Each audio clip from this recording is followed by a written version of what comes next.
नमस्कार, India news देख रहे हैं आप। मैं गरिमा श्रीवास्तव आपके साथ। मध्य प्रदेश में इसी साल नवंबर दिसंबर में विधानसभा चुनाव होने हैं। ऐसे में भाजपा, कांग्रेस समेत सभी दल चुनावी तैयारियों में जुट गए हैं। सभी की कोशिश है कि वो इस चुनाव में जनता का दिल जीत सके और मध्य प्रदेश की कुर्सी पर बैठ सके। चुनाव के पहले भाजपा ने महिलाओं को हर महीने 1,000 देने के लिए लाडली बहन योजना का ऐलान किया है। पार्टी इस योजना के साथ ही प्रधानमंत्री नरेंद्र मोदी और मुख्यमंत्री शिवराज सिंह चौहान के चेहरे के दम पर सत्ता वापसी की उम्मीद कर रही है। वहीं कांग्रेस एक बार फिर किसानों की कर्ज माफी के साथ ही 500 रुपए में एलपीजी सिलेंडर देने का वादा करके फिर से सत्ता में आने की उम्मीद कर रही है।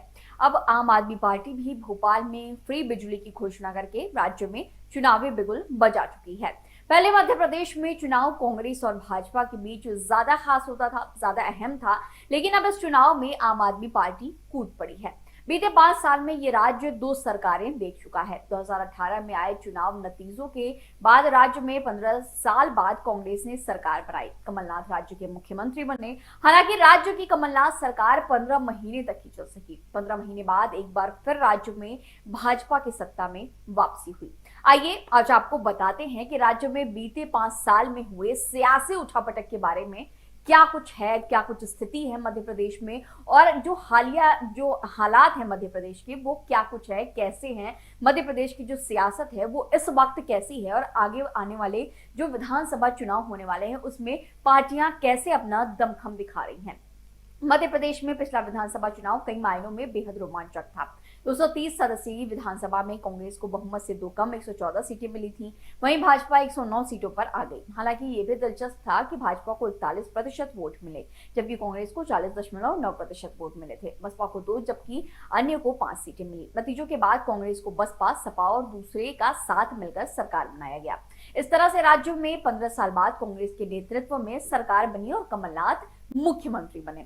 दिसंबर 2018 से मार्च 2020 तक कांग्रेस ने सरकार चलाई। इस दौरान कई मौके आए जब पार्टी के नेताओं ने अपनी सरकार पर वादे पूरे करने के लिए दबाव बनाया। 15 महीने पूरे होते होते कमलनाथ सरकार की सत्ता से विदाई की पटकथा तैयार हो चुकी थी।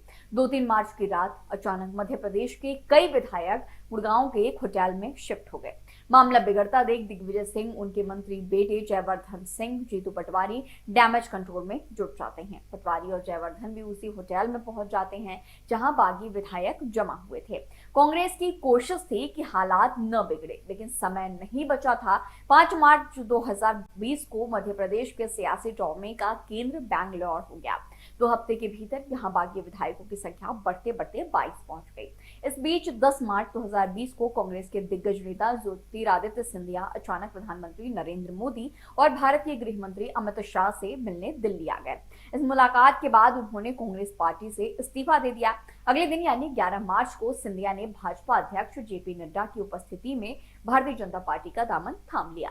राज्य में सियासी उठापटक यही नहीं रुकी, आगे ये मामला देश की सर्वोच्च अदालत पहुंच गया। मध्य प्रदेश में फ्लोर टेस्ट के लिए भाजपा और कांग्रेस दोनों पार्टियों ने सुप्रीम कोर्ट का दरवाजा खटखटाया। 19 मार्च को कोर्ट ने आदेश दिया कि मध्य प्रदेश विधानसभा में फ्लोर टेस्ट 20 मार्च 2020 को शाम 5 बजे तक किया जाना चाहिए। हालांकि कांग्रेस ने यहीं से अपनी हार मान ली और 20 मार्च को दोपहर में एक प्रेस कॉन्फ्रेंस के बाद मुख्यमंत्री कमलनाथ ने अपना इस्तीफा सौंप दिया। अगले दिन 21 मार्च को दिल्ली में जेपी नड्डा की उपस्थिति में विधायकी से इस्तीफा दे चुके सभी 22 बागी भाजपा में शामिल हो गए। इसके बाद 23 मार्च 2020 को शिवराज सिंह चौहान ने नए मुख्यमंत्री के रूप में शपथ ली। चलिए अब ये समझाते हैं कि अभी की जो स्थिति है वो क्या है। 2018 में मध्य प्रदेश के चुनाव नतीजे 11 दिसंबर को आए थे। ऐसे में चुनाव को अब 8 महीने का वक्त बचा है।